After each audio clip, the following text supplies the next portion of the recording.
bientôt faire intervenir donc Maubourg Patrimoine qui va s'introduire et qui va se présenter à vous.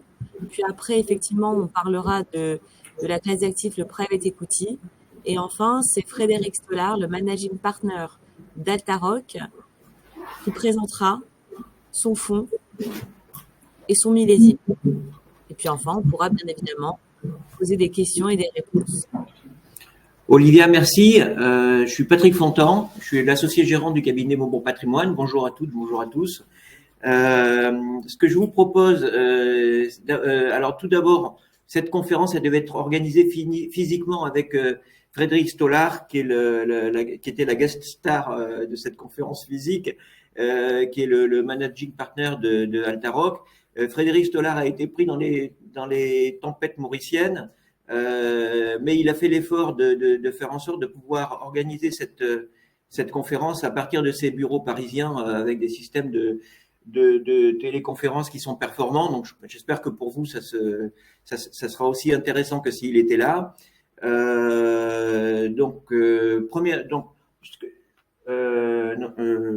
on a des problèmes de trucs là, Steph, il faut réparer ça. Donc, ce que je vous propose, c'est de vous présenter, comme l'a dit Olivia tout à l'heure dans une première partie, c'est de vous présenter notre cabinet, notre offre vis-à-vis des Français de l'étranger, vis-à-vis des personnes qui sont de nationalité étrangère. Et ensuite, on laissera la parole à nos amis d'Altaroc.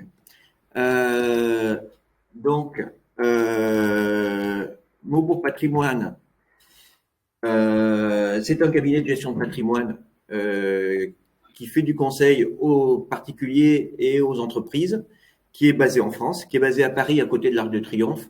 Là, vous avez les photos de nos bureaux. C'est un cabinet qui a une quarantaine d'années, que moi j'ai racheté il y a plus de 10 ans. C'est un cabinet aussi qui a une longue tradition avec les personnes qui habitent à l'étranger, pour nous Français. On a repris une société il y a 5-6 ans qui s'appelait Sophia Finance International, qui avait une grosse activité au Maroc, et on l'a développée. Donc aujourd'hui, c'est un petit peu devenu dans l'ADN de notre cabinet. C'est une activité sur laquelle on s'est beaucoup investi, qu'on a développé. Steph Ngimbi, que je vous présente, c'est aussi c'est sa priorité de développer cette activité.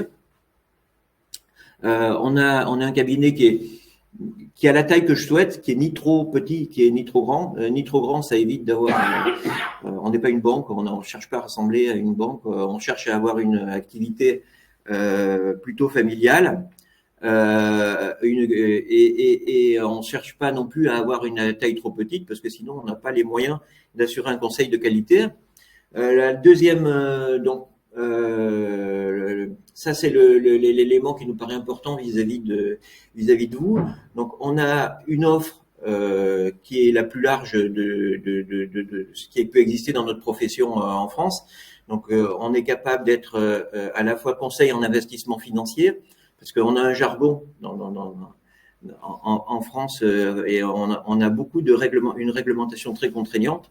Donc la partie financière, le conseil en investissement financier, c'est ce qui nous permet et il nous donne le droit de conseiller à nos clients des placements en private equity, dont on va parler aujourd'hui, des placements en société civile de placement immobilier, qui est aussi un placement intéressant pour les personnes étrangères. Et c'est un statut qui nous permet aussi de recevoir et de transmettre les ordres pour nos clients. C'est conseil en investissement financier, CIF, c'est régulé par l'AMF.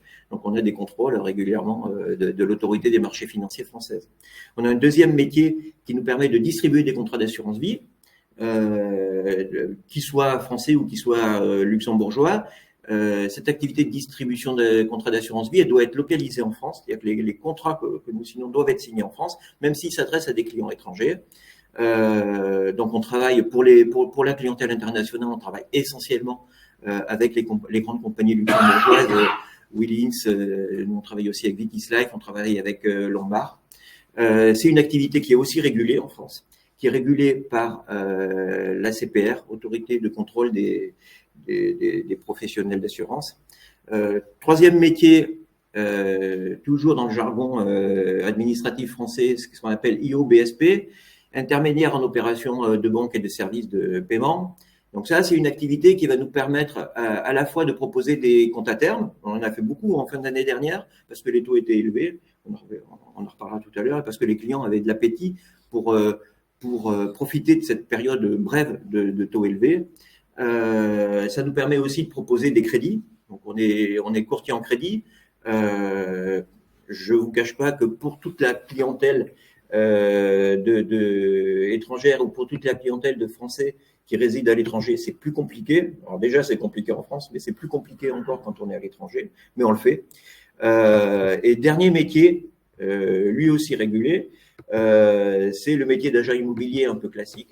Donc c'est un métier donc nous, on va proposer à nos clients soit des solutions un petit peu standardisées avec tout ce que proposent les meilleurs promoteurs français. On est en relation avec Cogidim, on est en relation avec ICAD, avec Nexity, avec Bouygues, enfin tous les promoteurs nationaux. Des promoteurs régionaux, mais on propose aussi des solutions standardisées au coup par coup. On est capable d'accompagner nos clients sur des transactions classiques. Et nous, ce qu'on préfère, notamment de par mon expérience, je parlerai rapidement tout à l'heure, c'est des transactions un peu plus compliquées avec des immeubles de commerce, des hôtels ou des actifs un peu plus industriels. Donc voilà un petit peu, on a réussi à retrouver nos slides. Merci Steph. Donc vous voyez, je ne vous ai pas menti. On va passer à la suite. Je voulais vous montrer, mais ça ne fonctionne pas, qu'on a une équipe qui est aussi structurée, et notamment pour les Français de l'étranger. Donc, Steph, comme je vous l'ai dit, il s'occupe de tout ce qui est conseil pour les Français de l'étranger et aussi pour les étrangers qui souhaiteraient investir sur des supports commercialisés par des sociétés de gestion françaises. On a une deuxième personne qui s'occupe de tout ce qui est problématique d'assurance santé pour les personnes qui résident à l'étranger. C'est un gros souci pour la clientèle française.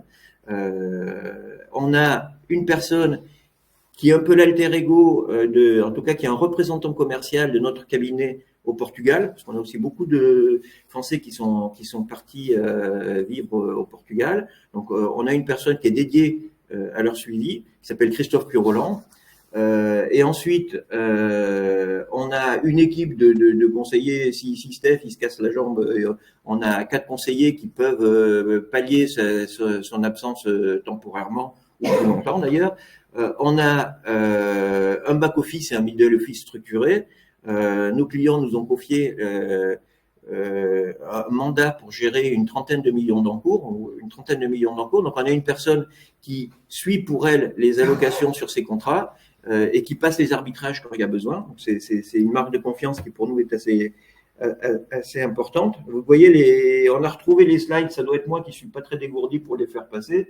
Donc vous voyez Steph qui comme vous le voyez sur la présentation, a une longue expérience. Il a été banquier privé, il a travaillé dans le private equity pour une société qui s'appelle Thomas Lloyd. Il a été senior private bancaire au Luxembourg. Donc, il a à la fois la culture de la banque française et la banque privée au Luxembourg. Et il travaille notamment à la BIL. Donc Christophe Puroland, c'est notre représentant au Portugal dont je vous ai parlé. Ce que je vous ai pas dit moi, en 2 mots, c'est que j'ai eu une très longue, comme vous le voyez avec tous les cheveux blancs que j'ai une assez longue expérience. Une fois que je suis sorti de l'école, je suis rentré dans une société qui s'appelait le Crédit Foncier, qui existe quasiment plus aujourd'hui, qui était spécialisée sur l'immobilier. Je me suis occupé pendant toutes les années 90 de la gestion. Vous savez qu'il y avait une grave crise immobilière en France, donc je me suis occupé de toute la gestion de la crise immobilière pour le compte du Crédit Foncier. Donc je contactais avec des professionnels de l'immobilier, promoteurs, du crédit bail, du crédit long terme investisseurs. Une fois que les problèmes ont été réglés, j'ai relancé le business. Ensuite, j'ai lancé une autre business sur les clients fortunés, toujours pour le compte du Crédit Foncier. Et cette activité, elle a été vendue par le Crédit Foncier à son actionnaire qui s'appelait à l'époque la Caisse d'Épargne, et qui souhaitait monter une banque de gestion de fortune. Cette banque de gestion de fortune, j'en ai pris la direction au niveau des crédits et au niveau de l'immobilier. Et j'ai fait ça, donc pour le compte des caisses d'épargne. Elle s'appelait à l'époque la compagnie 1818. Aujourd'hui, elle s'appelle Natixis Wealth Management. Et je suis parti de cette société, de cette banque en 2008 parce que Natixis pouvait plus se financer sur les marchés, c'était pas très amusant. Et puis je voulais faire un peu plus d'entrepreneuriat. Et donc j'ai travaillé dans un fonds de private equity qui s'appelait Développement et Partenariat, où j'étais directeur associé. C'était un fonds qui faisait beaucoup de capital retournement, ce qu'on appelle le distress dans le jargon, dont nous ne parlerons pas à Altaroc aujourd'hui parce qu'ils sont pas du tout spécialisés sur ce créneau-là. Et puis j'ai fait un petit peu, à l'époque, j'avais été l'un des premiers à faire une opération de LBO sur une société cotée en bourse. C'était en 2009, c'était après la grande crise financière. Et je suis parti en 2012. Et donc là, j'ai racheté une société qui allait pas bien à l'époque, et qui est devenue Maubourg Patrimoine, que j'ai développé en une dizaine d'années. Donc l'avantage qui peut vous sécuriser, c'est que ce soit Steph ou moi, on a à la fois l'avantage on connaît bien la banque, on connaît bien l'immobilier, on connaît bien le private equity. Il n'y a pas beaucoup de professionnels dans notre métier qui ont un spectre de compétences aussi large. Donc, avant de passer la parole à nos amis d'Altaroc, deux choses qui sont importantes et que je voudrais dire pour lancer la présentation. La première, c'est que nous, on trouve que c'est intéressant aujourd'hui, le private equity. Donc, ils vous expliqueront largement ce que c'est. Globalement, vous voyez que c'est pour investir dans le non-coté. Il y a plein de manières d'investir dans le non-coté. Ceux qui font, c'est très bien. Mais le private equity, le timing est bon. Le timing est bon parce que vous avez vu que les taux d'intérêt sont remonté très fortement dans le monde. Ça a commencé aux États-Unis, mais l'Europe en a largement pâti. C'est fini, ça. Les taux d'intérêt, ils sont au plus haut. Par contre, le stress, il est assez fort encore. Quand les taux montent, les investisseurs ont besoin d'argent. Ça crée des opportunités. Les prix baissent. Et donc, les fonds qui vont récolter de l'argent aujourd'hui, ils sont plutôt, même s'ils mettent un peu de temps à investir, la période va être meilleure que s'ils avaient levé les fonds au plus fort de l'euphorie. Donc, le timing, il est bon pour investir en private equity. Le non-coté, c'est une bonne classe d'actifs. La deuxième chose, c'est que Altaroc, c'est une bonne société de gestion pour investir sur cette classe d'actifs. C'est une bonne société de gestion et ils vous expliqueront, vous verrez un petit peu. Ils ont innové. Le gros avantage d'Altaroc, c'est qu'ils ont apporté quelque chose qui n'existait pas en France. Avant, le private equity, en France, c'était des sociétés qui surfaient sur la défiscalisation, parce qu'en France, on défiscalise tous les ans, mais ça change. Et quand les défiscalisations se sont arrêtées, ils se sont diversifiés en faisant du private equity un peu plus traditionnel, mais ils n'avaient pas les équipes pour être vraiment très compétents sur ce métier-là. Les vraies équipes compétentes, elles sont aux États-Unis, elles sont à Londres, elles sont des fois à Paris, mais elles sont réservées à des investisseurs qui peuvent mettre 20 millions, 30 millions. Donc même les family office, ils ont du mal. Et par contre, la différence de rentabilité, elle est complètement différente. Ça va de 1 à 5. Donc Altaroc, ils ont été géniaux parce qu'ils ont réussi à trouver un système qui vont vous expliciter, qui vous permet d'investir dans les meilleurs fonds internationaux. Et c'est les premiers à avoir fait ça, et en plus avec une compétence extraordinaire et avec des gens qui dirigent ça, qui sont hyper compétents. Donc voilà pourquoi je voulais vous présenter Altaroc. Donc je vous ai expliqué que Frédéric Stollard avait fait l'effort d'être présent, mais n'avait pas pu être physiquement là. Frédéric, Olivia, je vous laisse la parole. F, pourquoi Olivia ne parle pas?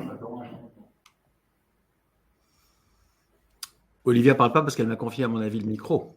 Ah, bonjour Frédéric. Bonjour. Il y a eu un petit cyclone sur l'île Maurice, là. Tu n'as pas échappé que… C'est ce qu'on a dit en introduction. Ouais, on a eu un petit cyclone, donc les vols ont été annulés et on n'a pas pu rentrer en temps et en heure. Donc je m'excuse, mais c'est pas faute de vouloir être là. Mais on a eu des vents de 120, 130 km/h et les avions décollaient plus. Voilà. Donc je suis ravi d'être avec toi, avec tes équipes. Alors, je vais peut-être, si ça te convient, je vais me présenter parce que je pense que c'est important dans le dispositif. Et derrière, je vais partager avec toi et tes équipes une présentation. Je vais la mettre ici. Alors, je pense qu'elle est à l'écran, si tu la vois bien. OK. Donc, si ça te va, je me présente, je te fais quelques instants sur moi et comme ça, les gens pourront voir d'où nous venons et pourquoi on a créé Altaroc. Et ensuite, je déroulerai la présentation. Ça te convient? Parfait. OK. Donc, Frédéric Stollard, donc je viens du monde du private equity institutionnel, donc je Je fais ce métier d'investisseur en private equity depuis 34 ans. Alors, j'ai une formation d'ingénieur au départ. J'ai fait l'école centrale Supélec à Paris. Je suis ingénieur de l'armement. J'ai démarré ma carrière au GIAT Industrie, comme quoi ça mène à tout. J'ai fait un MBA aux États-Unis à la Wharton Business School. Et fin 90, je suis sorti de la business school. J'ai démarré dans le private equity, donc ça fait 34 ans que j'y suis. J'ai démarré dans un des très grands fonds européens de l'époque, qui s'appelait Apax Partners. J'y ai passé 4 ans. J'ai ensuite été recruté à Londres par un des plus grands, si ce n'est le plus grand fonds US de l'époque, qui s'appelait Warburg Pincus. J'ai passé 8 ans avec eux à Londres. Et en janvier 2001, j'ai été recruté par 2 familles industrielles. Une famille belge qui s'appelle Albert Frère, une famille québécoise qui s'appelle la famille Paul Desmarais. Ces 2 familles avaient envie de lancer une nouvelle plateforme de private equity, un nouveau fonds de private equity, qu'on a appelé Sagard, et pour lequel j'ai été recruté comme CEO.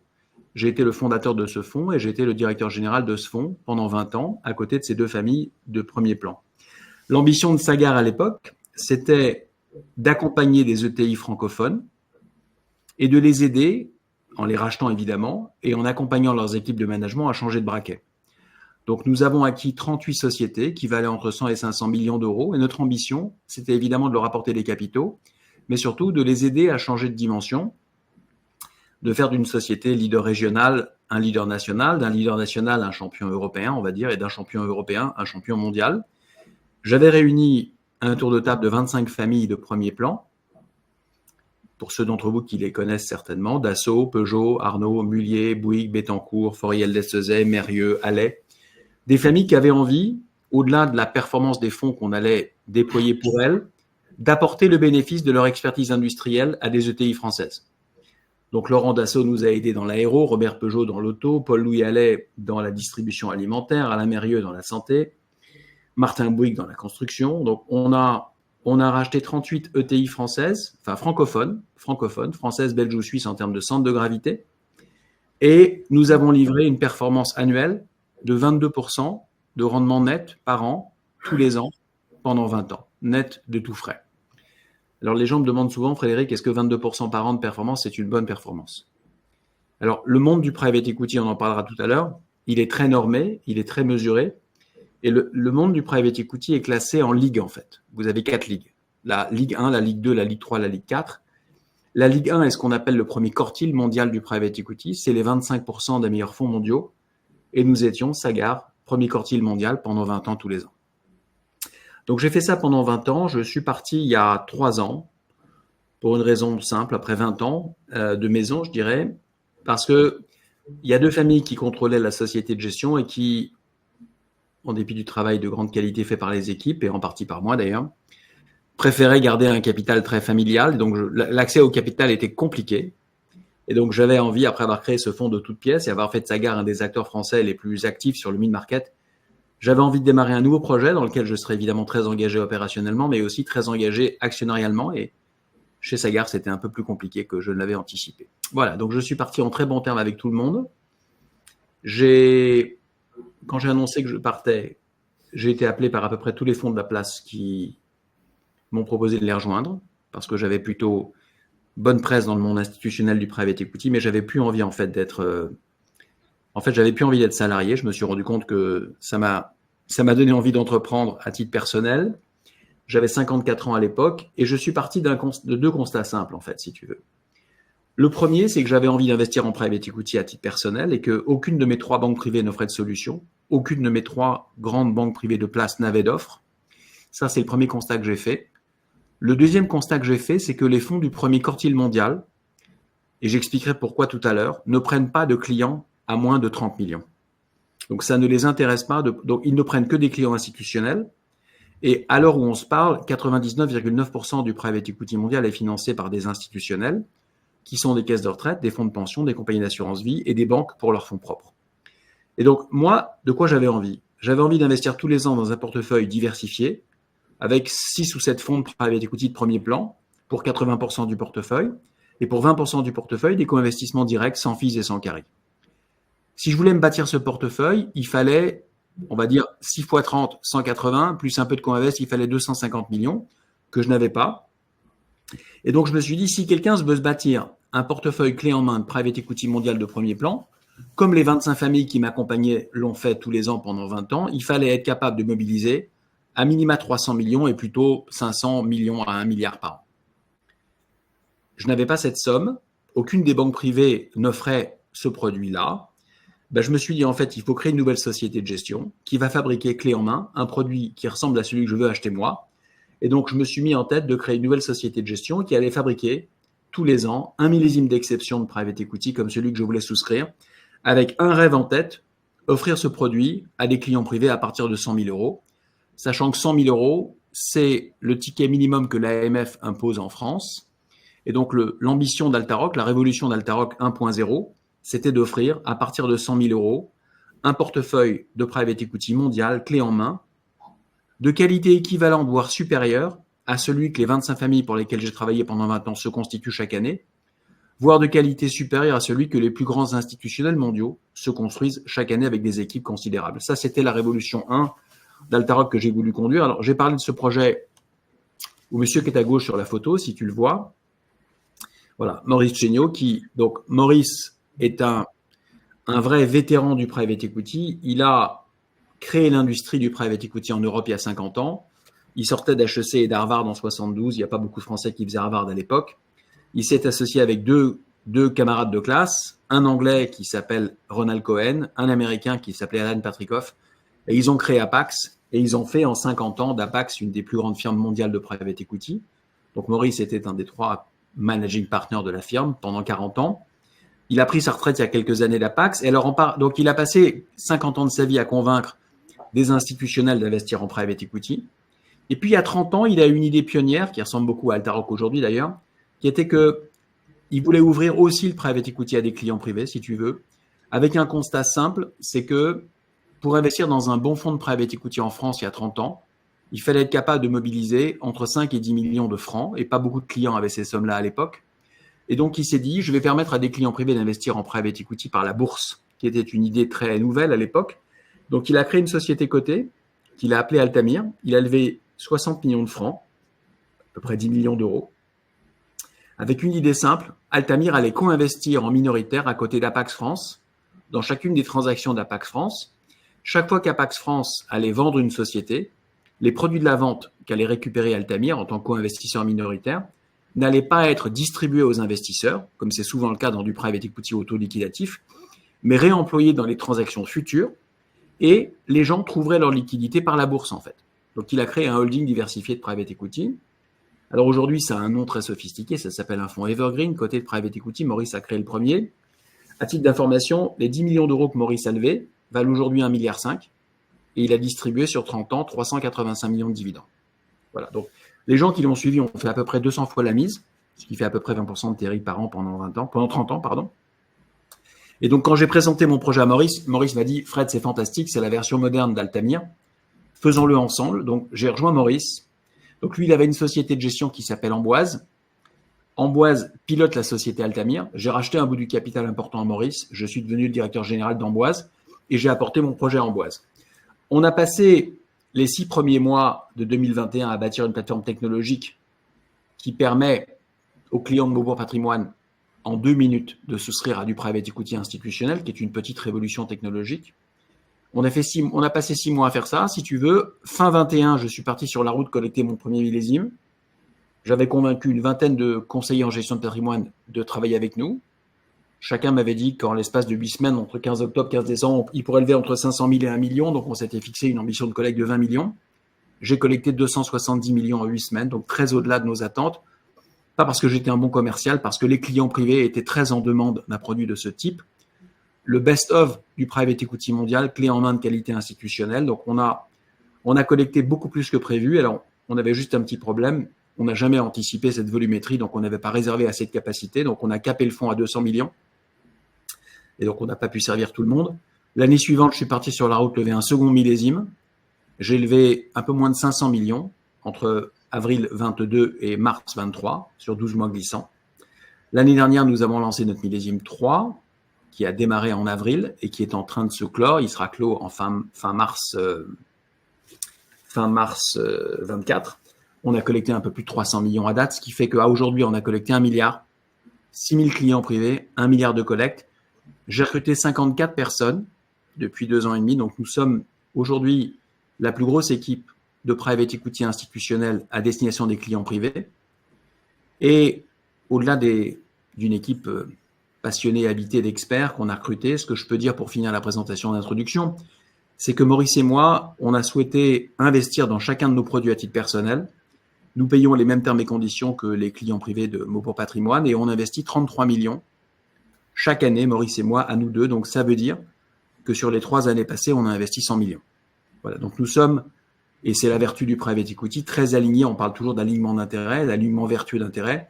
Maurice et moi sommes très investis à côté de nos clients et nous sommes les premiers clients de chaque millésime. Et donc, alors, contrairement à ce que m'a dit quelqu'un hier, on n'a pas investi 33 millions par an pour faire plaisir à nos clients. On l'a fait parce qu'on pense que c'est la meilleure façon pour nous d'investir dans nos patrimoines personnels. Voilà. Donc, on est 55 avec moi. On a ouvert 4 nouveaux pays il y a 3 mois, la Suisse, le Benelux, l'Italie et l'Angleterre. Et nous sommes convaincus d'une chose, et c'est pour ça que j'ai créé Altaroc. Les clients privés, quand ils découvriront la puissance de la classe d'actifs, souhaiteront, tout comme les institutionnels il y a 60 ans aux États-Unis, 40 ans en Europe et 15 ans en Asie, s'équiper en private equity de qualité institutionnelle, et c'est la raison d'être d'Altaroc. Voilà. Donc ça, c'est un peu l'histoire. Alors, si tu veux, bon, en termes d'équipe, on a une grosse équipe. Hein. Donc, j'ai les anciens de Amboise Partners, donc j'ai hérité d'une petite équipe qui pilotait la société cotée. Donc, Eric Sabia est le directeur financier, Claire Pessard est la patronne du reporting. Elle fait le reporting d'Altamir depuis 15 ans. C'est elle aussi qui fait le reporting de Altaroc. Donc, on a un reporting de qualité institutionnelle. J'ai fait venir une équipe de tout premier plan. Donc, Édouard Villiers était le patron des opérations de JP Morgan en Europe.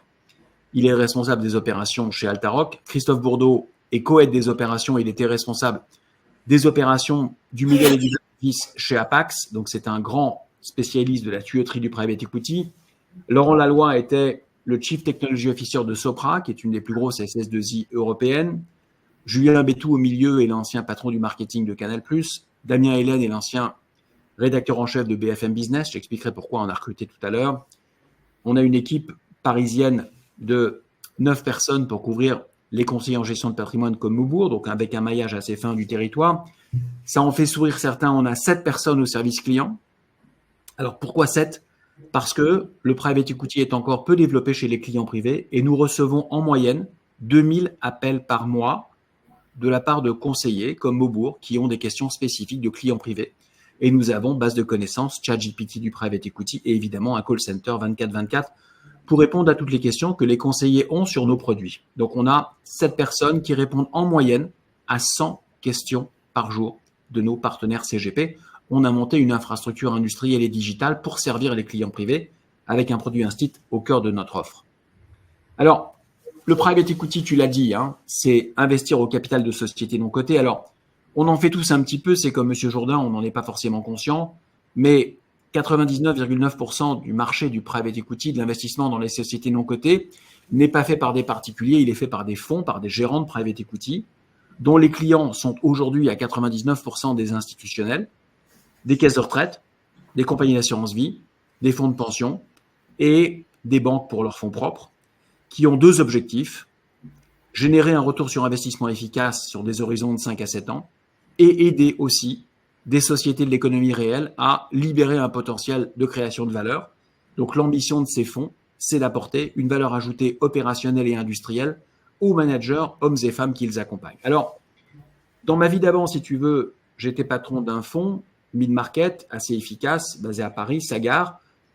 Donc, dans ma vie d'avant, mon métier, c'était d'essayer de convaincre des entrepreneurs de s'associer avec nous et avec moi pour racheter leur entreprise. Je ne fais plus ce métier-là aujourd'hui. J'ai changé de façon de travailler pour une raison simple. L'ambition d'Altaroc, c'est de vous proposer, de façon un peu présomptueuse, le meilleur portefeuille mondial de private equity clé en main chaque année, disponible à la souscription. Pour faire ça, je ne pourrais pas faire tous ces deals moi-même avec mes équipes, ça n'est pas possible. Aucun fonds de private equity n'est le meilleur dans toutes les géographies et dans tous les segments de marché. Et donc, on a choisi une approche distincte aujourd'hui. Nous sommes un fonds de fonds. C'est la façon dont les plus grands institutionnels investissent. C'est la façon dont les plus grandes familles investissent. On choisit chaque année pour vous les meilleurs fonds de private equity. Notre ambition, c'est d'en choisir 6, sachant qu'il y a 5000 fonds de private equity qui lèvent de l'argent dans le monde. Alors, je voulais donner quand même un petit preview ici de ce en quoi consiste les grands segments du marché du private equity. Donc, pour être clair, il s'agit d'investir au capital de sociétés non cotées. Donc, on n'est pas dans l'investissement immobilier, on n'est pas dans l'investissement d'infrastructures, on n'est pas dans l'investissement à impact, on n'est pas dans de la dette, on n'est pas dans du crédit, on n'est pas dans de la mezzanine, on est dans l'investissement en capital. Il y a quatre grands segments de ce marché dans les fonds. Il y a le venture, le capital risque, qui consiste dans l'accompagnement par des fonds de private equity. Ça consiste à accompagner des entrepreneurs, hommes ou femmes, qui ont des projets ambitieux, produits, techno, services, qui n'ont pas de chiffre d'affaires et qui ont un concept ou une idée. On n'est pas sur ce marché-là du venture, qui est très risqué, très volatile, et qui ne se matérialise en termes de plus-value que sur des durées extrêmement longues. On est sur 15 à 17 ans, donc on n'est pas sur ce marché, parce qu'on pense que patrimonialement, ça n'est pas intéressant pour des clients privés.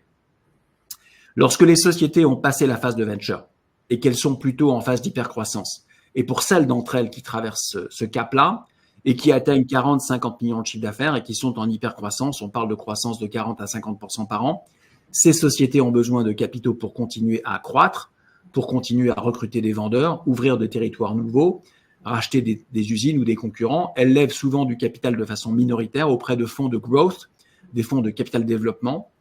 Ces fonds sont minoritaires à côté des sociétés. Ça représente un tiers de notre portefeuille, les fonds de growth.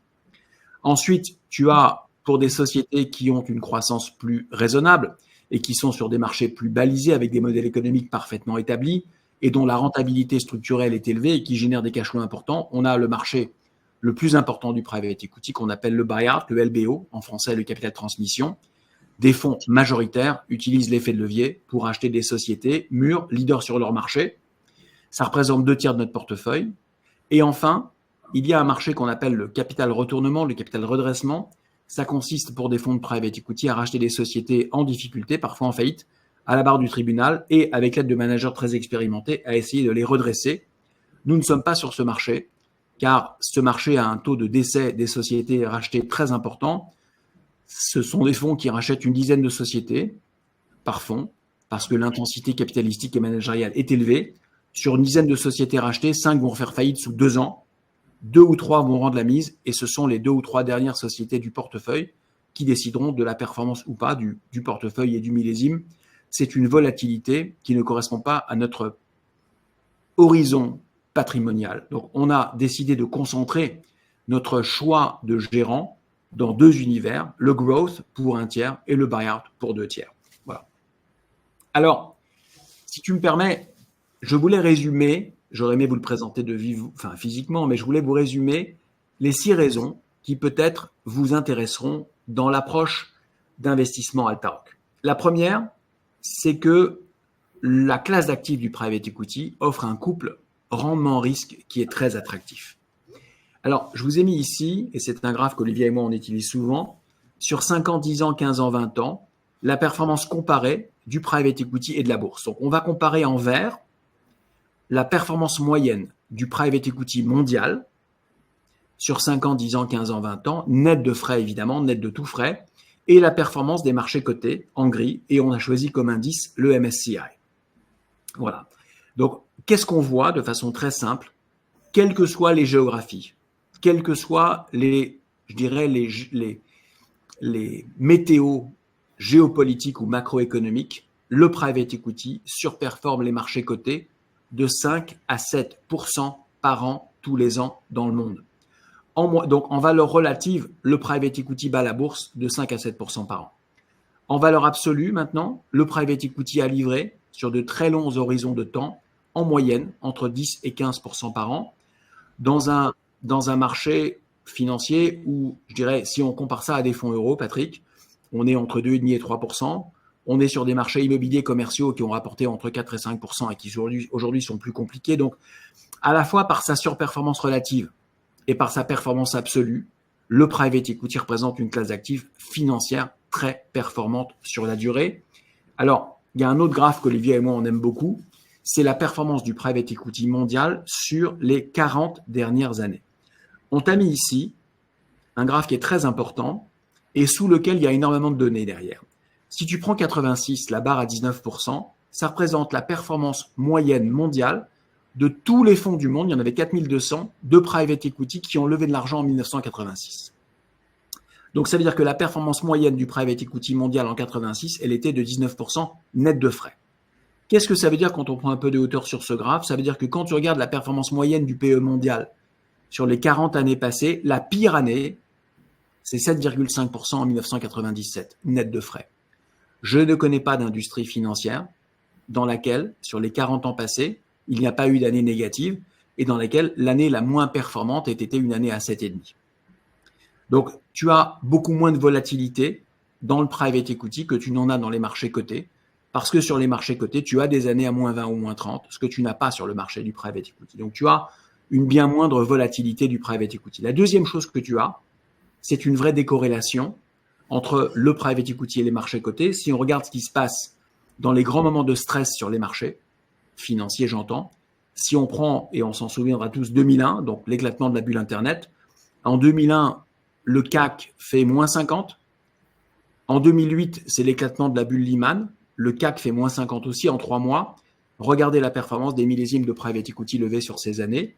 Que ce soit 2001 ou 2008, le private equity a livré plus de 20% net de tout frais en moyenne dans le monde sur ces 2 millésimes qui ont été les meilleurs millésimes de la décade. Donc, pour un client privé de Maubourg qui a un portefeuille coté, le private equity représente une espèce de contrepoids naturel, Patrick, et permet d'équilibrer naturellement un portefeuille. C'est un hedge naturel dans la construction d'un patrimoine. Donc, c'est moins volatile et c'est décorrélé. Ce sont deux vertus intéressantes. Donc ça, je pense que ça peut être pour tes clients un élément intéressant de benchmark et de réconfort. La deuxième raison qui peut motiver les clients de Maubourg Patrimoine, c'est quand on regarde ce que font les familles américaines les plus sophistiquées aujourd'hui. Donc, les family office US, qu'on définit comme ayant plus de 200 millions de dollars de patrimoine liquide, sont aujourd'hui équipés à 32% de leur patrimoine total en private equity. Ces mêmes familles étaient plutôt équipées à 25-26% il y a 10 ans. Donc aujourd'hui, le private equity va représenter à peu près un tiers de leur patrimoine total. Pourquoi? Parce que c'est surperformant, parce que c'est décorrélé et parce que c'est moins volatile. Voilà. Donc aujourd'hui, il faut savoir que quand tu regardes ce que les plus grandes banques privées offrent aujourd'hui, UBS, JP Morgan, Pictet, ces 3 banques privées aujourd'hui recommandent à leurs clients de s'équiper à 25% au minimum de leur patrimoine total en private equity. En France, à l'heure actuelle, je prends cet exemple du marché parisien, la France est équipée à 0,7% en private equity du patrimoine total des Français épargnés en haut de gamme, sachant, comme tu l'as très justement dit tout à l'heure, que le private equity en stock aujourd'hui est pour l'essentiel un private equity fiscal qui n'a rien à voir avec du private equity et qui a tout à voir avec des produits de défiscalisation. Donc, on est sur un marché où les clients privés, je dirais haut de gamme, en Europe, sont encore très peu équipés pour une raison simple. Il était très difficile historiquement d'entrer dans des fonds d'exception parce que les tickets unitaires y étaient très élevés. Voilà. Donc ça, c'est la deuxième raison qui peut motiver tes clients. La troisième raison, elle est exprimée ici. Quand tu regardes le private equity, si tu prends sur 20 ans la courbe de gauche, les marchés cotés ont livré sur 20 ans 5% par an. Le private equity moyen mondial sur 20 ans a livré 12%. Tu retrouves les fameux 7% d'écart entre le PE et les marchés cotés. Et la Ligue 1 du private equity, le premier quartile mondial, le Graal entre guillemets du private equity, la première division du private equity, a livré en moyenne tous les ans pendant 20 ans 20% par an. Donc l'ambition des grands institutionnels, c'est d'investir dans le premier quartile. C'est la promesse d'Altaroc, c'est de vous construire chaque année un portefeuille de 5 à 7 gérants d'exception sur le premier quartile mondial. Et c'est évidemment très attractif parce que 20% par an, ça surperforme la moyenne du private equity de 800 bips par an et ça surperforme surtout les marchés cotés de 1500 bips par an. Alors, quelqu'un m'a demandé la semaine dernière, je comprends pas bien, cette personne a dit 5, 12, 20, ça me parle pas. Je lui ai dit, mais si vous regardez sur longue période, si on prend un horizon de 20 ans, qui est un peu un horizon patrimonial référence, 5% par an pendant 20 ans, ça fait 2,6 fois la mise. 12% par an pendant 20 ans, ça fait 11 fois la mise. Et 20% par an pendant 20 ans, ça fait 38 fois la mise. Donc, évidemment, le premier quartile mondial et je dirais, le Graal absolu du private equity, c'est le segment de marché dans lequel les plus grands institutionnels se bagarrent pour entrer dans les fonds. Et c'est l'ambition d'Altaroc que de vous bâtir un portefeuille de 6 gérants du premier quartile mondial. C'est notre ambition, c'est notre promesse. Et c'est aussi évidemment une motivation forte en termes de performance historique. Alors, Ça n'est pas simple pour les clients de Maubourg Patrimoine de le faire en direct, ce portefeuille. D'abord parce que les gérants du private equity institutionnel mondial sont compliqués à identifier, ils ne sont pas connus du grand public.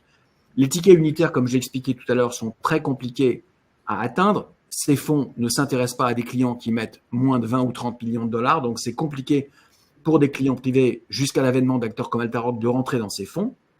Ces fonds sont sursouscrits. Donc, ces fonds, quand ils lèvent 2, 3, 4 milliards, ils ont en général, ceux du premier quartile en tout cas, 2 à 3 fois plus de demandes que la capacité qu'ils ont à déployer des capitaux, donc ils vont choisir leurs clients. Et enfin, ces gérants, historiquement, n'ont jamais souhaité, ni n'ont jamais eu envie, ni n'ont jamais eu le besoin d'aller chercher les clients privés. Ils n'avaient d'ailleurs ni les agréments, ni l'infrastructure pour aller les chercher.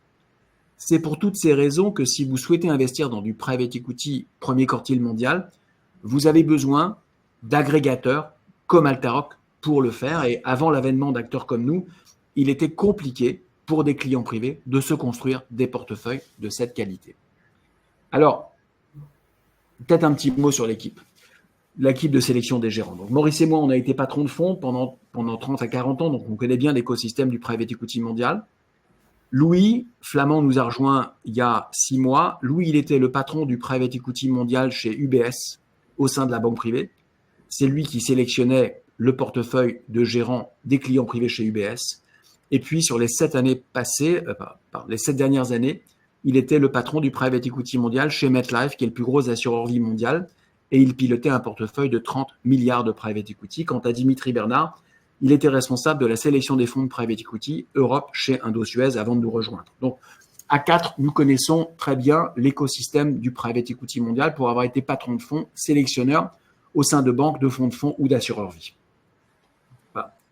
Alors, la quatrième raison qui peut vous motiver dans le choix d'Altaroc, c'est que mon associé Maurice Géniaud, chaque fois que je lance un millésime, présouscrit à titre personnel 300 millions. Non pas pour vous rassurer sur sa volonté d'investir ou de soutenir le private equity, mais pour que chaque fois que je démarre une collecte, sur les 6 fonds que je choisis, nous puissions dès le premier jour en réunir 4. Donc chaque fois qu'on démarre un fonds, 4 des 6 gérants sont déjà choisis parce que Maurice a présouscrit, il a garanti la souscription de 300 millions. C'est un élément important. Vous avez dans nos portefeuilles une visibilité très importante sur les gérants que nous accompagnons. Nous ne vous faisons pas investir dans une espèce de black box en vous disant confiez-nous des capitaux, on investira pour vous chez des gérants d'exception. Dès le premier jour de la collecte d'un millésime, nous vous donnons une visibilité très importante sur les gérants qu'on a choisis. Alors là, Patrick, on est en fin de collecte d'un millésime, donc je vais te présenter tout à l'heure l'intégralité du portefeuille Altaroc. Mais c'est important parce que ça veut dire que les clients de Maubourg Patrimoine auront une visibilité excellente sur les gérants que nous accompagnons et dans lesquels nous avons la garantie d'avoir investi.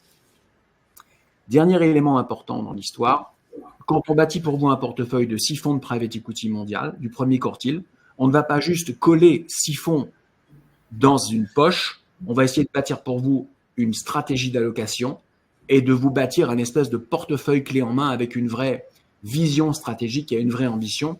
Je voudrais donner quelques idées des pistes, quelques idées qu'on utilise chez Altaroc, la roadmap qu'on utilise pour se bâtir un portefeuille de 6 gérants parmi les 5000 qui lèvent. Je l'ai dit tout à l'heure, on se concentre sur le buyout et le growth. Ce sont à peu près 2000 gérants sur 5000 qui lèvent. Donc, notre univers de chasse, c'est plutôt 2000 gérants. On va ensuite appliquer 3 critères très mathématiques, Patrick. Le premier, on veut des gérants qui ont 30 ans de track record. Parce qu'on pense qu'il faut 30 ans pour savoir si un gérant de private equity est chanceux ou juste exceptionnel. On veut voir comment ces gérants se sont comportés dans des crises économiques très graves, comment ils se sont comportés en 2001, en 2008 et pendant la crise du Covid. On veut voir comment la gouvernance de ces firmes a évolué avec le temps, les cultures, les process. Et on veut surtout voir comment les générations de partenaires ont pu se construire avec le temps parce que on veut, quand on accompagne un gérant, voir des partenaires de 40 ans, hommes ou femmes, de 50 ans, de 60 ans et de 70 ans. Et il faut du temps pour savoir si les firmes seront capables de faire grandir et de partager les clés de la firme avec des générations futures. C'est pour ça qu'on veut 30 ans de track. On veut aussi que sur les 20 ans passés, aucun gérant n'ait fait moins de 15% de TRI net. Donc, notre cut est à 15% de TRI net. Il n'y a aucun gérant qu'on accompagne qui, sur les 20 ans passés, a fait un seul millésime à moins de 15% net de frais. Et enfin, on veut des gérants qui sont au moins d'1 milliard de taille critique. Donc, on veut des gérants qui lèvent au moins 1 milliard parce que Quand des gérants lèvent des fonds plus petits, ils sont souvent très dépendants de une ou deux personnes clés dans l'équipe. Et pour ne pas être dépendant de cette intuitu personae, on a choisi de mettre la barre à 1 milliard. Voilà, donc notre univers de chasse, quand je conjugue notre durée de track record en termes de longévité, la performance des gérants minimum et la taille critique minimum, on est sur un univers de chasse disponible d'un peu moins de 100 gérants par an. On va ensuite apposer 2 critères, géographie et secteur, qui sont très importants dans notre choix. Donc sur la géographie, le meilleur du private equity mondial est américain, pas parce qu'ils sont plus intelligents, parce que l'industrie y est née il y a 60 ans, il y a 40 ans en Europe et il y a 20 ans en Asie. Le premier quartile américain a livré entre 25 et 30% net, le premier quartile européen entre 15 et 20, donc 10 points de moins, et le premier quartile asiatique entre 5 et 10 points de moins à nouveau. Donc notre portefeuille, il est 40 à 45% US, 40 à 45% européen et 10 à 20% Asie et reste du monde. Donc ça, c'est la première contrainte géographique. La deuxième contrainte, elle est sectorielle, Patrick. On a, nous, une conviction très forte ici, c'est qu'on ne veut investir que chez des gérants qui privilégient des sous-jacents très résilients, très acycliques et très porteurs en termes de porteuses séculaires. Et donc, on a choisi de se concentrer sur des éditeurs de logiciels dans le monde du cloud, sur le SaaS, qui vendent plutôt des abonnements que du logiciel. Ça représente la moitié du portefeuille. Le monde de la santé représente 20%. Le monde des services professionnels, 20%. Et ce qu'on appelle les places de marché digitales pour les clients privés, le digital B2C, 10%. Quand je conjugue tous ces critères, il y a 25 gérants dans le monde qui qualifient. Et notre job, c'est d'essayer de choisir sur ces 25 gérants qui conjuguent tous nos critères de beauté, les 6 meilleurs mondiaux. C'est la mission d'Altaroc quand on bâtit vos portefeuilles. Voilà. Dernier élément important, si tu veux, nous, on pense que les clients privés de Maubourg Patrimoine, évidemment, ils veulent de la performance, mais ils veulent aussi donner du sens à ce qu'ils font. Ils veulent savoir où vont leurs capitaux, comment leurs capitaux sont investis. Et donc, nous, on va donner énormément de transparence à tout ce qu'on fait, si tu veux. Et il faut savoir que le monde du private equity est un monde très secret, très opaque, très confidentiel. Eh bien, nous avons décidé chez Altaroc de casser ces codes-là. Et donc, on va donner aux clients de Maubourg Patrimoine 3 types d'informations. Évidemment, un reporting financier de qualité institutionnelle tous les trimestres. Claire Pessard, qui fait le reporting côté d'Altamir, fait aussi le reporting d'Altaroc. Donc, vous avez un reporting papier, digital et webinar de qualité institutionnelle tous les 3 mois. Vous avez aussi, sur des critères ESG extra-financiers, un reporting de qualité institutionnelle qui sort maintenant tous les 3 mois. Et vous avez enfin, et c'est la raison d'être de Damien Hélène chez nous, rédacteur en chef de BFM Business, toutes les semaines, une trentaine d'articles sur toutes les sociétés qui constituent le portefeuille. Vous avez un best-of de la semaine et vous avez un hors-série mensuel. Par exemple, Patrick, ce mois-ci, tu as les 15 plus belles sociétés américaines du portefeuille d'Altaroc. Le mois dernier, tu avais les 15 plus belles sociétés asiatiques. Le mois d'avant, tu avais les 15 plus belles sociétés dans le monde de l'ESG. Et le mois d'avant, tu avais les 15 plus belles sociétés dans le monde de l'IA de la santé chez Altaroc. Donc, on a envie de donner aux clients de Maubourg Patrimoine une vraie proximité avec l'économie réelle des ETI que nous accompagnons. Et c'est l'ambition de cette transparence totale dans ce qu'on fait. Voilà. Peut-être un petit mot, Patrick, sur le millésime 23. Parce que je pense que ça permettra aux clients de Maubourg Patrimoine de toucher du doigt la qualité des gérants chez lesquels on investit. Je vais le faire bref parce que toi et tes équipes, vous avez beaucoup d'informations sur nos gérants. Vous avez des bouclettes complets sur les gérants où on décrit les gérants qu'on a choisis avec des vidéos et des documents qui expliquent leur stratégie, leur vision, leurs éléments différenciants. Vous avez aussi ce qu'on appelle des fact sheets, Patrick, où on t'a donné à toi et tes collaborateurs et tes équipes des documents complets sur les transactions iconiques que chacun de ces fonds ont faites. Mais en 2 mots, TA Associates, c'est probablement le meilleur gérant américain de LBO dans le monde de l'hypercroissance. Donc, c'est un gérant qui est à la frontière du growth et du buyout. C'est un gérant qui existe depuis 1968, donc 55 ans de track record. C'est un gérant qui a déployé 45 milliards de dollars et qui a livré, en moyenne, tous les ans, net de frais, 25% de rendement net par an. Voilà. C'est un gérant qui est très exposé au monde du logiciel et au monde de la santé. C'est un gérant qui est 65% aux US, 30% en Europe, avec un track absolument spectaculaire. On est ensuite chez CVC en Europe. C'est un des meilleurs gérants européens, si ce n'est le meilleur gérant européen de LBO. C'est un gérant qui a 43 ans d'histoire, qui a déployé plus de 100 milliards d'euros en Europe.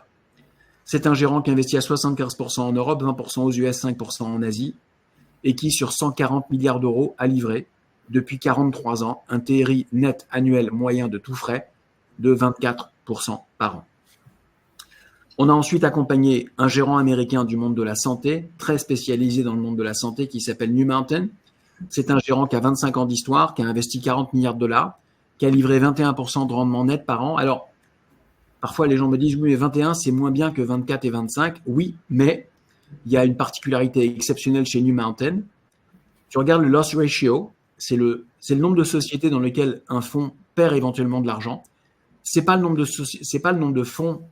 sociétés où ils perdent leur mise, Patrick. C'est le nombre de sociétés où ils perdent même 1 euro, si tu veux. Donc, New Mountain, alors on a mis ici 2% parce que c'est une coquetterie de New Mountain, ça ne représente que les frais de New Mountain. New Mountain n'a jamais perdu d'argent sur les 240 transactions qu'ils ont fait depuis 25 ans. C'est un fonds qui n'a jamais perdu 1 euro sur aucun deal et qui a livré 21% de TRI net. Donc, tu as ce qu'on appelle un profil de risque asymétrique. Tu as une performance remarquablement solide avec je dirais, un profil une volatilité qui est extrêmement faible.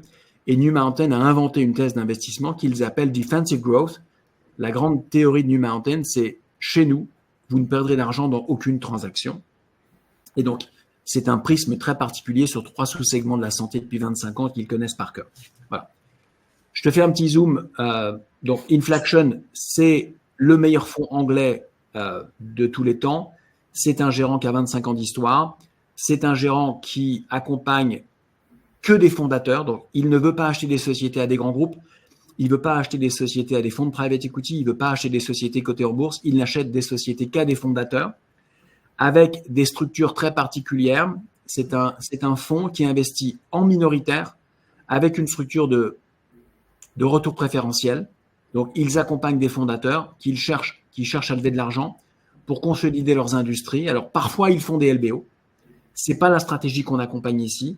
On accompagne une stratégie dans laquelle Inflection permet à des fondateurs de lever des tickets minoritaires considérables en taille, 100, 200, 300 millions de sterling, en offrant à Inflection ce qu'on appelle une senior preferred position dans la waterfall de la table de capital. Ce qui fait que sur les 25 années passées, Inflection a investi dans le monde des services professionnels, puisque c'est leur seul segment de prédilection, 8 milliards de sterling. Il y a une petite typo ici. Ils n'ont jamais perdu d'argent sur aucune transaction. Le loss ratio n'est pas de 11, mais de 1%. Et ils ont livré un TRI net de 25%. Et enfin, nous avons accompagné en Hollande, Main, qui est un fonds de private equity spécialisé dans le monde des logiciels. C'est un gérant de private equity il n'a que 22 ans d'histoire, Patrick, parce que là, on a fait une petite encoche au règlement. Le monde du cloud n'existait pas il y a 25 ans, donc on a choisi un gérant qui n'accompagne des sociétés que sur 4 segments de marché. Ils accompagnent des ETI qui vendent des logiciels sur le cloud en abonnement à des sociétés de taille moyenne pour des solutions professionnelles dans le monde de la cybersécurité, de la paye, des ressources humaines et de la comptabilité. Ils ont déployé 4 milliards, ont livré 27% de rendement net moyen par an et n'ont jamais perdu d'argent sur aucune transaction. Tu vois que leur loss ratio est inférieur à 1%. Voilà. Et qui ont livré en moyenne 2,8 fois la mise. Je me suis permis ce petit panorama parce que ça donne une idée aux clients de Maubourg Patrimoine de la qualité des gérants qu'on a retenus. Si tu regardes la performance nette, que tu la prennes en multiple de mise ou en TRI net, Patrick, regarde, on est entre 21% de TRI net et 27% de TRI net et on est en moyenne entre 2,1 fois la mise et 2,8 fois la mise. Là, tu es vraiment sur la Champions League du private equity mondial. C'est ce portefeuille-là que les clients de Maubourg Patrimoine c'est ce portefeuille auquel ils peuvent accéder. Alors, je vais faire un dernier point important. Le portefeuille est accessible à partir de 100 000 euros. Maintenant, ce qu'on a souhaité faire chez Altaroc pour simplifier la vie de tes clients, c'est de mettre en place un abonnement, de telle sorte qu'en fait, sur les 5 prochaines années, tes clients seront appelés à hauteur de 20% de leur engagement chaque année, à date fixe et quantum fixe. Ça veut dire que ton client à 100 000 euros ou ta cliente à 100 000 euros sera appelé à 20 000 euros par an pendant 5 ans. C'est un espèce d'abonnement qu'on a mis en place et de façon très spécifique, il ou elle sera appelé de 10 000 euros le 31 mars et de 10 000 euros le 31 octobre chaque année. Donc, ton client ou ta cliente saura de façon extrêmement précise la date et le quantum de ses appels dans le cadre de son abonnement Altaroc sur les 5 prochaines années pour simplifier l'accès à ce portefeuille de private equity. Donc, voilà, si tu veux, en quelques mots, Patrick, la petite révolution qu'on a apportée au marché du private equity mondial. Voilà, c'est quand même une grosse révolution et qui nous permet d'avoir des produits de qualité mondiale à proposer à nos clients et qui n'étaient pas disponibles jusqu'à présent en France. Et en plus, avec une grande diversification du risque entre les secteurs d'activité et les différentes zones géographiques. Donc, vraiment bravo, c'est vraiment une nouveauté que vous nous avez apportée. Ce que je peux dire aussi, après avoir travaillé avec vous sur des millésimes précédents, d'une part, c'est que je crois que la qualité du millésime cette année est excellente et avec un couple rendement-risque qui permet, me semble-t-il, de minimiser les risques encourus, puisque les fonds sont un peu moins volatiles que ceux qu'on avait pu avoir les années précédentes. Et ce que je voudrais aussi dire à titre de témoignage, c'est que c'est vraiment très facile de travailler avec vos équipes. Vous êtes bien staffé, vous avez des gens de qualité qui comprennent les problématiques que nous pouvons avoir, mais qui comprennent aussi les problématiques de nos clients. Et pour des personnes qui résident à l'étranger, c'est un vrai gros avantage que d'avoir des services de middle et back-office performants. Et tous les clients qu'on souscrit l'an dernier, ils sont satisfaits de leur investissement. C'est pour ça qu'on avait souhaité faire appel à vous pour nous aider à convaincre nos amis qui résident au Maroc de faire du private equity cette année. C'est une année vraiment excellente pour se positionner sur cette classe d'actifs. Je ne sais pas si dans la salle, vous avez des questions à poser à Frédéric par rapport à la somme d'informations qu'il vous a donnée. Frédéric, tu ne nous as pas dit que vous faites aussi du co-investissement avec des fonds aussi d'excellente qualité dans le private equity. Oui, parce que ce que je n'ai pas eu le temps de dire, Patrick, c'est que 80% de notre portefeuille est fait d'investissements primaires, enfin d'engagement primaire chez les gérants, et 20% de notre portefeuille est fait de co-investissement à côté de ces gérants. À titre d'exemple, on vient de faire un co-investissement dans ce fonds-là, Altaroc 2023. On vient de co-investir dans une société qui s'appelle Visma. Donc ça, ce co-investissement-là, Patrick, on l'a fait sans fees et sans carry. Alors, un petit mot sur Visma. C'est un des plus gros éditeurs de logiciels européens sur le cloud. Donc, on parle d'une société qui vend à 1,5 million de clients en Europe des solutions logicielles de paye, de comptabilité et de ressources humaines sur le cloud. Donc, le client, une ETI, ils en ont 1,5 million en Europe, va s'abonner à un service logiciel. Donc, elle n'achète plus le logiciel, si tu veux. Elle s'abonne sur le cloud. On parle d'une société qui fait 2,2 milliards de chiffre d'affaires, dont 95% du chiffre d'affaires est récurrent, avec un taux de désabonnement de 1,5% par an. Et là où c'est remarquable, Patrick, cette société a une croissance organique de 15% par an et elle fait 30% de marge d'EBITDA. Ce qui est spectaculaire, Patrick, c'est que, et c'est pour ça qu'on est si fascinés, nous, par les éditeurs de logiciels sur le cloud qui sont ce qu'on appelle totalement scalable. On parle d'une société qui fait plus de 2 milliards de chiffre d'affaires, qui croît en organique à plus de 15% par an et qui fait plus de 30% de marge d'EBITDA. On vient d'investir 15 millions à côté d'un de nos meilleurs gérants dans cette société pour vous, dans le cadre du millésime Altaroc 2023. Donc, c'est un exemple de co-investissement de très grande qualité qu'on a fait dans le cadre de ce fonds, si tu veux. D'accord, merci. Et donc là, on parle bien du millésime 2023. Gros avantage, c'est qu'on connaît quand même tous les fonds dans lesquels Absolument. Donc, c'est quand même un gros avantage. Combien de temps il reste pour donc on a compris que c'était fin mars. En pratique, c'est vraiment le 31 mars ou ça peut décaler un peu ou il faut anticiper un petit peu? Alors là, Olivia, je pense qu'il faut tenir des délais parce que on démarre. Non, pourquoi je te dis ça? Parce que nous. Alors, je me permets d'intervenir. Oui. Le closing intervient le 29 mars et le premier appel de fonds sera de 30% du montant engagé le 25 avril et 10% au mois d'octobre. Donc, en fait, les clients qui investissent maintenant gagnent une année puisque le fonds a été ouvert en avril 2023 et se clôture à la fin du mois de mars. Donc, c'est un très bon momentum pour faire investir les clients. Ils gagnent une année en termes de TRI, c'est toujours mieux. Ils ont une visibilité parfaite sur le millésime et ils ont déjà un premier co-investissement qui a été réalisé. Voilà. Ok, merci Olivia, c'est très clair. Merci. Frédéric, j'ai une question qui m'est posée par nos amis qui regardent le webinaire sur la durée de 5 ans. Comment on explique cette durée de 5 ans qui est un peu fétiche dans le private equity? On l'explique de façon simple, si tu veux. Les fonds de private equity dans le monde sont tous calés sur une période de 10 ans. C'est la période réglementaire, c'est la durée de vie totale d'un fonds. Ces fonds, ils ont 5 ans pour investir. C'est ce qu'on appelle la période d'investissement. Les investissements sont en général portés dans les livres d'un fonds, possédés par le fonds pendant 5 ans. Donc, si tu veux, 5 ans, tu as 5 ans pour investir et 5 ans pour désinvestir. C'est la norme du private equity mondial. Et si tu veux, 5 ans, ça correspond aussi à la période pendant laquelle un business plan se met en place. Donc, si tu veux, 5 ans, c'est la période moyenne de détention d'un actif par un fonds, et c'est le cas depuis 60 ans, Patrick. Donc, c'est comme ça que toute l'industrie est calée dans le monde. Donc, c'est aussi pour ça que nos appels de fonds se font sur 5 ans. Et donc, un client, il sera appelé à hauteur de 20% par an pendant 5 ans, parce que c'est la métrique de base, si tu veux, de l'industrie structurelle du private equity. D'accord. Et donc, la durée de 10 ans, en fait, c'est une durée un petit peu théorique. Tout ça, il faut raisonner en termes de dynamique, de flux. Il y a des flux qui vont rentrer dans le fonds et au bout de 5 ans, il y a des flux qui vont commencer à en sortir. Alors, absolument, tu as tout à fait raison. Je vais illustrer exactement ce que tu dis. Donc, un client Beaubourg Patrimoine. On a mesuré, si tu veux, qu'est-ce qu'on a fait? On a la moyenne mondiale du private equity. C'est 13%, 12,5 à 13% de TRI et 1,7 fois la mise. Tu as vu que ce n'est pas du tout la performance moyenne de nos gérants qui sont plutôt à 2,4 fois la mise et plutôt à 23% de TRI.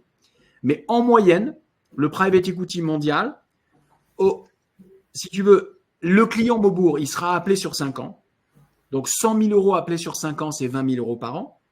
Donc les appels sont connus à date fixe et pour une performance historique moyenne de l'industrie, à 1,7 fois la mise, 170 000 euros pour 100 000 euros d'engagés. Le client commencera à recevoir en année 4 et en année 5 pour 100 000 euros d'engagés, 10 000 euros en année 4 et en année 5, 40 000 euros en année 6 et en année 7, ce qui fait qu'en fin d'année 7, c'est-à-dire 2 ans après le dernier appel, le client Beaubourg Patrimoine a récupéré l'intégralité de son capital et sa plus-value, 70 000 euros sur 100 000 engagés, il la récupère sur les années 8, 9, 10 à hauteur de 25 000 en année 8, en année 9 et 20 000 en année 10. Ça, si tu veux, c'est la courbe de cash flow historique du private equity mondial. Donc là où tu as tout à fait raison, le client est appelé sur 5 ans. C'est les fameuses boîtes, les black box, les boîtes noires ici. Les dates et les quantums sont connus. Les distributions, elles sont statistiques parce que dans un portefeuille Altaroc, si tu veux, tu as quand même 6 gérants, 300 sociétés sous-jacentes. Donc, tu as une espèce de mutualisation de la distribution et de la répartition géographique et de la répartition sectorielle et de la répartition industrielle. Et donc, tu auras une mutualisation du risque. Et donc, tu as une je dirais, courbe de distribution qui est très connue. Et donc, ton client, Beaubourg Patrimoine, commencera à recevoir des proceeds à partir de l'année 4. Ok, Frédéric, merci de ces précisions. J'ai une autre question qui m'est posée de personnes qui sont de nationalité marocaine. Donc, ce qu'on peut dire, c'est que je vais laisser la parole, je pense, à Olivia qui répondra bien à ce type de questions et qui demande notre interlocuteur nous demandait si on peut investir en dirham. Donc, juste pour préparer la réponse d'Olivia, Altaroc accepte les souscriptions de Français qui résident à l'étranger, c'est pas toujours facile, auprès de sociétés concurrentes, et on est là pour en témoigner. Ils acceptent aussi, et ils vont nous dire dans quelles conditions, les souscriptions de personnes de nationalité marocaine, mais les souscriptions se font en euros, et avec les règles qui s'appliquent à toutes les sociétés de gestion françaises en termes de lutte anti-blanchiment et de contrôle des flux, ce qui est un petit peu normal. Olivia ou Frédéric, est-ce que vous avez des précisions à ajouter par rapport à ça? Non, aujourd'hui, on ne prend des souscriptions qu'en euros pour des raisons de simplicité AMF, si tu veux. Donc aujourd'hui, on ne prend pas de souscription en dollars, on ne prend de souscription qu'en euros, et on rend nos distributions en euros également. Donc là, le marché, si tu veux, il est quand même très contraint, et on est sur du non-coté. Aujourd'hui, on est sur un marché euro-euro. D'accord. Enfin, moi, ce dont je peux témoigner, c'est que par rapport à l'offre existante sur le marché, vous êtes parmi les plus souples au niveau des souscriptions de personnes qui ne résident pas en France, françaises ou pas d'ailleurs. Oui, je vous en prie. On a deux questions. Monsieur? Quels sont les frais d'Altaroc? Alors, il y a une question qui est posée sur les frais. Absolument, je l'entends. Excuse-moi, dans mon entrain, je les ai oubliés. Alors, les frais. Aujourd'hui, vous avez vous avez à peu près 2% de frais de gestion. Donc, ça dépend de la taille de votre engagement. Pour un ticket, donc nous n'avons pas le droit de prendre de souscription à moins de 100 000 euros d'engagement. Donc, pour une souscription entre 100 000 et 500 000 euros, on prend 2,5% de frais. Pour une souscription au-delà de 3 millions d'euros, on prend 1,65% de frais. Donc, l'assiette des frais, elle correspond à l'engagement sur les 5 premières années et elle correspond à ce qu'on appelle la NAV, l'actif net réévalué sur les 5 années qui suivent, sachant que sur les 5 dernières années, Patrick, les sociétés du portefeuille sont vendues au fur et à mesure du temps. Donc, au fur et à mesure du temps, les frais de gestion baissent et finissent à zéro. Donc, aujourd'hui, si je fais simple, les frais de gestion Altaroc, c'est à peu près, on va dire, entre 1,5 et 2,5%. Ça veut dire que si quelqu'un regarde dans le rétroviseur, historiquement, ça aurait grevé sa performance, de 3% par an. Donc, quelque part, le coût d'un portefeuille Altaroc, le coût de construction du portefeuille, de pilotage du portefeuille, de lissage des distributions, de lissage des appels de fonds, de reporting, ça coûte aux clients privés à peu près 3% par an aujourd'hui. Dernier élément important sur cette question des frais. Aujourd'hui, nous sommes 55 personnes chez Altaroc. J'ai à peu près 22 millions d'euros de frais opérationnels. On n'est pas encore rentable, nous. Parce que donc on devrait être rentable fin 2025 parce que ça nous coûte plus que 2,5% pour gérer, construire et fabriquer ces portefeuilles. Donc aujourd'hui, pour répondre à vos questions, pour animer vos portefeuilles, pour piloter ces portefeuilles, pour vous offrir la transparence et le reporting, ça vous coûte à peu près 2,5% par an. Ça va grever la performance brute des fonds, la performance des gérants de 2,5% par an. Mais un élément important, quand une famille se bâtit un portefeuille de private equity ou qu'un institutionnel se bâtit un portefeuille de private equity, il a aussi des équipes pour bâtir ce portefeuille. Donc, tout le monde a un prix de revient industriel du portefeuille. Mais en moyenne, Altaroc, c'est entre 1,5 et 2,5%. Ok, c'est clair. Merci Frédéric. On avait une autre question, non? Oui, est-ce que c'est possible d'investir en personne morale? Oui, ça, Bien sûr. Vous pouvez investir, alors j'ai oublié de le dire, vous pouvez investir sous tous les formats possibles, personne morale, personne physique. Vous pouvez investir en compte titre. Alors, on est aussi, Patrick, je le mentionne, nous sommes référencés chez toutes les compagnies d'assurance vie luxembourgeoises. Donc, vous pouvez investir en format, alors je ne connais pas la fiscalité et les spécificités marocaines, mais vous pouvez investir dans des contrats luxe, assurance vie ou contrat de capi chez tous les assureurs vie luxe en Altaroc. Mais évidemment, vous pouvez le faire en personne morale, en holding ou en personne physique. Il n'y a aucun problème. Oui, juste un petit bémol sur l'assurance vie au niveau des montants minimums.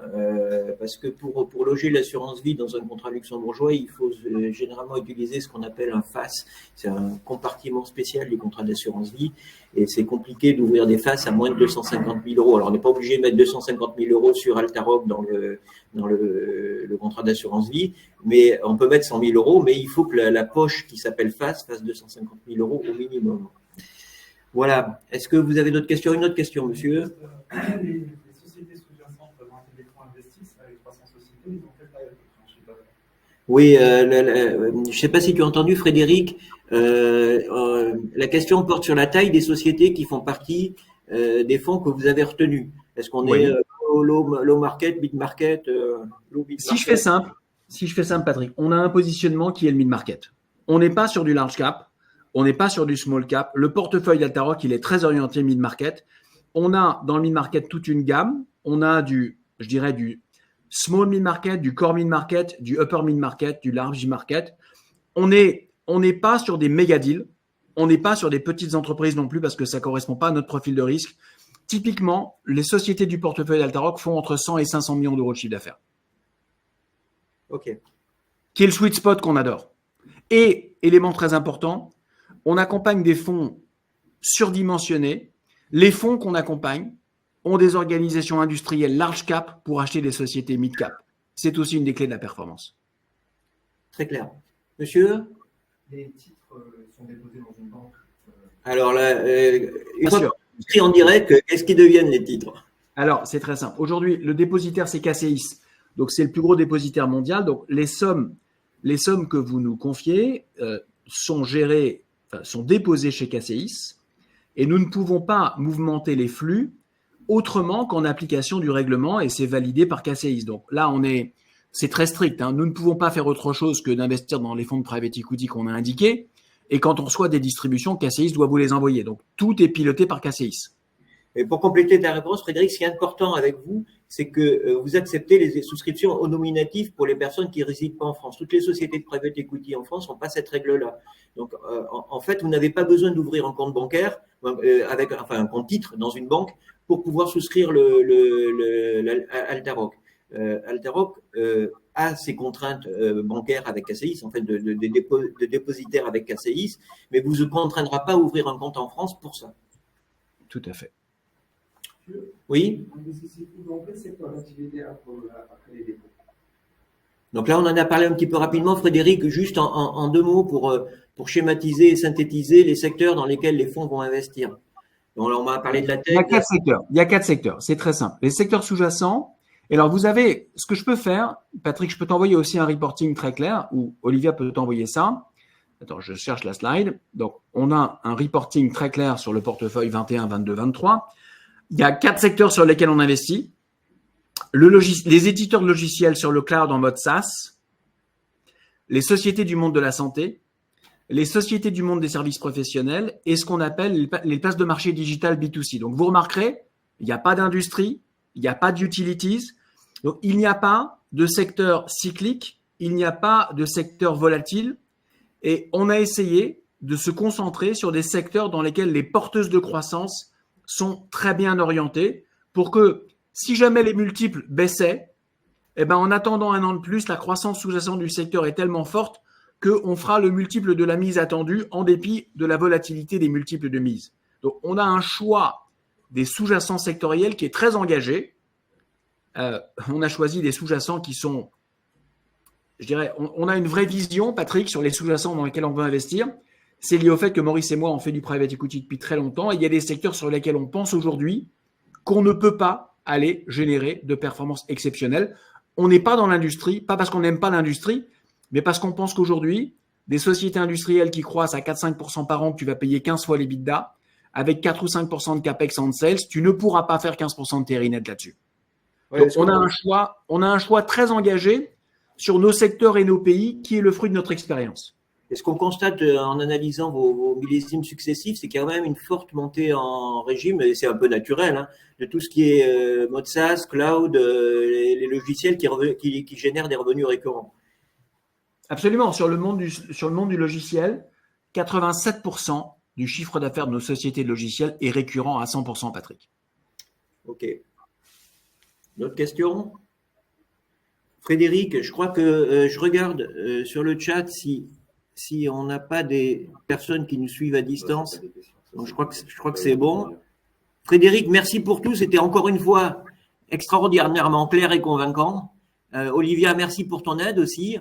Donc, ce que je vous propose, c'est qu'on mette fin à cette conférence en remerciant Frédéric d'avoir pris à s'être débrouillé pour pouvoir être disponible malgré tous les soucis personnels qu'il a rencontrés.